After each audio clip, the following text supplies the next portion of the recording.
NASCAR faces some serious issues right now, and they're getting harder to ignore. From the business model of the Xfinity series to technical problems with the next-gen car, the challenges are mounting. Denny Hamlin has been particularly vocal about these problems on his podcast. His insights give us a window into what's really happening in the sport today. After spending 2 seasons in the NASCAR Xfinity Series, Chandler Smith has returned to the Truck Series full-time in 2025. This marks his first full-time campaign in the division since 2022, now racing with Front Row Motorsports. The 22-year-old faced significant uncertainty heading into this season. His career path took an unexpected turn after losing his ride with Joe Gibbs Racing despite impressive performance numbers. Smith's 2024 stats tell the story. Driving the number 81 Toyota, he secured 2 wins, 15 top 5 finishes, and ended the season 5th in the standings. Hamlin said this on his podcast. I think Chandler's a very good driver. And, really arguably was the best Xfinity driver that they had last year for probably most of the season. Yet despite this strong showing, Smith was replaced and forced to move back down to the Truck Series. What happened? How does a driver with such solid results find himself demoted? Smith's recent win at Bristol, where he held off Kyle Larson and prevented his weekend sweep attempt, shows he hasn't lost his touch. His Truck Series performance in 2025 has been consistently strong with 1 win and top 10 finishes in all 6 starts so far, including 2 top 5s. The explanation for Smith's situation reveals a troubling reality about NASCAR's development path. According to Hamlin, talent alone isn't enough in today's Xfinity Series. The problem with Xfinity is it's just 90% pay drivers, so it's going to be really, really tough to break through, especially in a top-notch ride. I don't know. It's going to be really, really hard with, kind of the model of the Xfinity Series. This statement cuts to the heart of NASCAR's development issues. Drivers with financial backing are taking precedence over those with proven results. Smith's situation isn't unique. It's becoming the norm. Smith himself understands this reality. In December 2024, before securing his ride with Front Row Motorsports, he offered a candid perspective on life as a NASCAR driver. While calling it the best job imaginable, he noted that actual driving makes up only about 10% of what the role demands. The NASCAR landscape is heavily influenced by business considerations. Smith admitted that without major sponsor backing, securing a competitive seat becomes nearly impossible. This led him to focus on marketing himself as a brand to attract the necessary sponsorship. Does this mean raw talent has become secondary in NASCAR's hierarchy? What happens to the sport's competitive edge when financial considerations outweigh performance? Bristol's recent race exposed ongoing problems with NASCAR's next-gen car. The statistics speak for themselves. Just 4 lead changes during the entire race, with Kyle Larson dominating by leading 411 of 500 laps. Fans called the race dull, and Hamlin didn't hold back in his criticism. On his podcast Actions Detrimental, Hamlin lambasted NASCAR officials for their lack of initiative in addressing the car's fundamental issues. As someone who attends NASCAR meetings, he revealed that officials aren't close to fixing the real problems. What exactly is wrong with the car? Hamlin pointed to a specific design flaw. He explained, "The platform in which we run it on, where the back is squashed down to the ground, the front's a foot in the air. Of course it's bad in traffic. You get a front end that's not on the ground.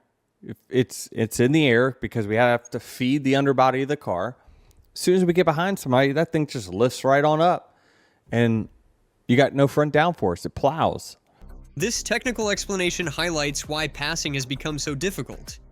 The aerodynamic disadvantage for trailing cars creates a situation where the leader has an almost insurmountable advantage once they get out front. Interestingly, Hamlin points to the Xfinity Series cars as having superior racing dynamics. He detailed how in Xfinity, a driver in second place can affect the leader's performance by getting to their bumper and reducing their rear downforce. In contrast, Cup Series cars generate downforce from underneath rather than over the top, eliminating this competitive dynamic. Can this problem be fixed? Hamlin believes it can, though not without cost. What I'm saying wouldn't cost a lot of money in parts and pieces. Now, would it cost the teams money in coming up with new aero maps and all this other stuff? Absolutely, yes, it would. But the parts and pieces wouldn't cost that much, right? It's taking underbody downforce away from the car, having overbody downforce instead. That way, the back car can manipulate the front car, not the other way around. The current situation has led to an increase in defensive racing. Leaders simply need to mirror the line of any challenging car behind them to maintain position. Is this really the kind of racing fans want to see? Kyle Larson's performance at Bristol turned heads across all 3 NASCAR National Series. His dominance in the Xfinity race was particularly striking, leading 276 of 300 laps, representing 92% of the race. By the checkered flag, he had lapped competitors all the way up to 12th position. This wasn't just a win. It was a statement about the talent disparity between Cup drivers and the Xfinity field. When I say it wasn't close, the Cup race wasn't that close, but it was, the field is more competitive. We could stay within a second or so of them for, the last half of the race, but there was no one within a couple tenths of him every single lap in the Xfinity race.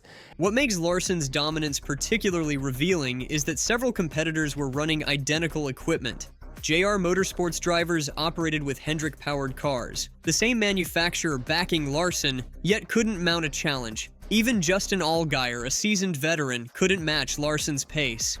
This weekend really well. He's a short track guy. He's really, really talented. So I don't hold it against him that Kyle, whipped up on him in the same ride. But I thought Justin would be a little bit closer to Kyle than what he was. The performance gap was so vast that Hamlin found entertainment simply in seeing how many cars Larson could lap. Does this massive performance gap suggest a deeper problem with driver development in NASCAR's ladder system? If Cup drivers like Larson can so thoroughly outperform Xfinity regulars, is the series truly preparing drivers for Cup competition? After his dominant Xfinity performance, Larson made headlines with some pointed comments about his intentions. In Xfinity, I do get motivated, and this is going to come across very cocky, but I want to embarrass them, honestly. I want to embarrass NASCAR a little bit because they just don't let Cup guys run anymore. And the kids, they probably think they're in a good spot and they don't know where the bar is really at. So I like to go run those Xfinity races and just get 10-second leads to let them realize that they've got a lot of room to improve. And I think that's only better for our sport. When those young guys can compete with Cup guys, they're better suited for the Cup Series once they get there. Yes, I want to smash the field when I run Xfinity. I love that. That's motivating for me for sure.